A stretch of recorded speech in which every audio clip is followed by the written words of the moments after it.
जोङो थांनाय बोसोराव दाजानाय जे सान्थिफुर दालाइसा सिफुं हारिमु आफाद बेयो रौमारि सिफुं हारिमु आफादनि मोनसे दालाइ बेयो बे ओनसोलाव थानाय साफ्रोम बर' लाइमोनफोर बा उन्दै उन्दै गथ'फोरखौहाय इयुनाव जे बर'नि दोरोङारि दामनाय देनाय मोसानाय बेखौ फोरोंलांनायनि थांखिजों थांनाय 10 जुलाइनिफ्राय फैबाय थानाय 22 जुलाइसिम जे मोनसे फोरोंथाइ मावबादा वार्कशप बेखौ लादों।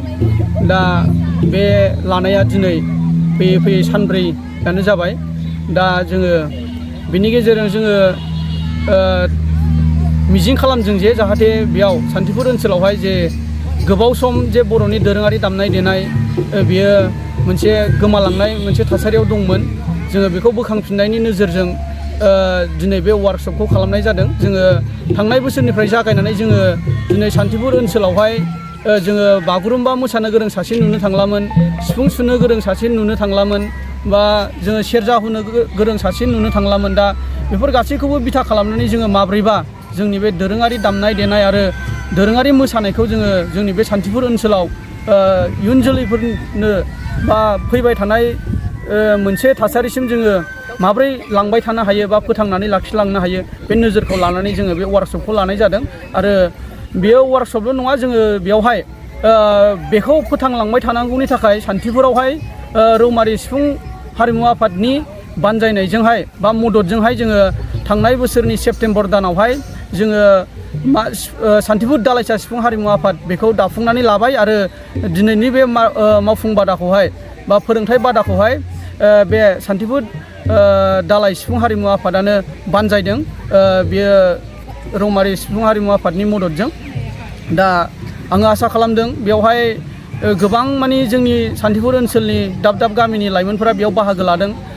निस्सय गोजोनथाव। जाय लाइमोनफोरा गाव गावनि गोसो थानाय बा सोलोंनो मोजां मोननाय बेखौ लानानै सिगां फारसे फैनानै बे सान्थिफुर गोजौ फरायसालिनि फोथाराव सोलोंफैदों। जोङो साफ्रोमखौबो बरायो आरो बे जा सोलिबाय थागोन बियो 22 जुलाइसिम। दा बे समनि गेजेरावनो जाहाथे सोरबाफोर बिथांमोनहा बेखिनि खबरखौ मोनहैयाखैबा जाहाथे जोंनि बे ओनसोलनि सानसुमै बा जोंनि गथ'फोरनि बिमा बिफा जोथोनगिरिफोरखौ जाहाथे गाव गावनि गथ'फोरखौहाय जुदि दामनाय देनाय मोसानायाव गोसो दङब्ला नैबे फोरोंथाइ बादायाव थिनहरनानै जे बे मोनसे खाबुखौ लाफैयो। आं बेखौ साफ्रोम बे ओनसोलनि सानसुमै आरो गथ'फोरनि जोथोनगिरिफोरनिसिम आङो सान्थिफुर दालाइसा सिफुं हारिमु आफादनि जानानै खावलायहरबाय।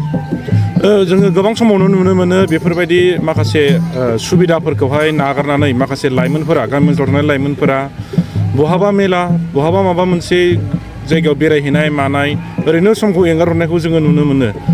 बे बेलायाव नोंथाङा बै दिथागिरि बा गारजेनफोरखौहाय गथ'फोरखौ गावसिनि गथ'फोरखौ नैबेफोरबायदि सोलोंथाइयावहाय बाहागो लाफैनो थाखाय बै दिथागिरिफोरखौ नोंथाङा मा खावलायहरनो सानो? बे समावहाय आङो बेनि गेजेरजों बेखौनो खावलायहरनो सानो जे जोंनि गारजेनफोरा दिनै जोङो सांग्रां जानांगौ। सासे गथ'खौ बिमा बिफाया माबायदि नायनो लुबैदों गाव इयुनावहाय गावनि गथ' गथायखौहाय बियो बिमा बिफानि आखायावनो थायो। दा बिमा बिफाया गावनि गथ'खौ सासे दामगिरियाव नायनो लुबैदों ना सासे डक्टर इन्जिनियाराव नायनो लुबैदों ना सासे फोरोंगिरि बा सासे दैदेनगिरि बेफोर महराव नायनो लुबैदों, बियो बिमा बिफानि आखायाव थायो। बिमा बिफाया जुदि गथ'खौ मोजां मोनसे जोथोनजों दैदेनलाङोब्ला निस्सय गाव माबायदि महराव नायनो लुबैदों बेखौ नुहैगोन।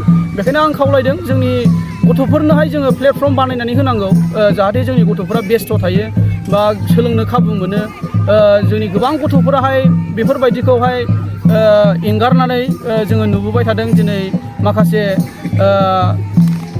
माखासे समाज बेरेखा जाय मानि बेस्थ' गैया बे गथ'फोराहाय दिनै समाज बेरेखा हाबाफोरजों लोब्बा थानाय बा माबा मोनसे समाजनि मोजां मोनै खामानिफोर मावनायजों माबायदि महराव नायनो लुबैदों बेखौ नुहैगोन। बेखायनो आं खावलायदों जोंनि गथ'फोरनोहाय जोङो प्लेटफर्म बानायनानै होनांगौ जाहाथे जोंनि गथ'फोरा बेस्थ' थायो बा सोलोंनो खाबु मोनो। जोंनि गोबां गथ'फोराहाय बेफोरबायदिखौहाय एंगारनानै जोङो नुबोबाय थादों। दिनै माखासे समाज बेरेखा जाय मानि बेस्थ' गैया बे गथ'फोराहाय दिनै समाज बेरेखा हाबाफोरजों लोब्बा थानाय बा माबा मोनसे समाजनि मोजां मोनै खामानिफोर मावनाय जों बेखौ नुदों। ओंखायनो जोङो थांखि खालामदों जों माब्रैबा गथ'फोरखौहाय बेस्थ'आव दोनबाय थानो हायो आरो मोनसे मोजां गथ'फोरनि जों इयुन दानो हायो आरो जोङो बेखौहाय साफ्रोम दिथागिरिफोरा नोजोर होनांगौ आरो जों आसा खालामदों निस्सय बे जोंनि फोरोंथाइ बादा बा जोंनि थांखि लानायफोरखौहाय जोंनि बे ओनसोलनि साफ्रोम बिमा बिफा जोथोनगिरि आरो सानसुमैफोराहाय मदद होगोन होननानै। दोरोङारि मोसानाय दामनाय देनाय रोजाबनायफोरखौ जोंनि हारिनि गेजेराव लाखिलांनायजों लोगोसे गाव गावनि जिउखौ थांना थानाय समावहाय माबा मोनसे गोनांथि खालामना लानो हायो होननानै नोंथाङा सानो नामा? निस्सय बियो नंगौ।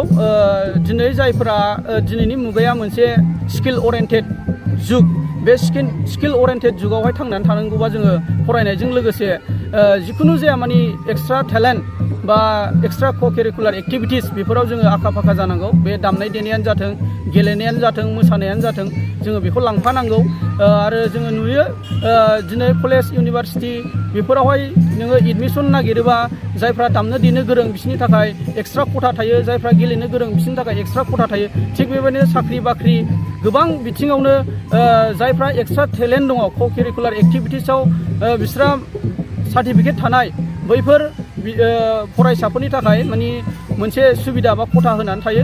बेनिखायनो आङो खावलायनो सानदों बेनि गेजेरजों साफ्रोम लाइमोनफोराहाय दिनैनि बे स्किल अरिएन्टेड जुगावहाय थांनानै थानांगौबा जिखुनु जाया जोङो दामनाय देनाय, मोसानाय, मुसुरनाय, गेलेनाय बेफोरबायदि माखासे एक्सट्रा के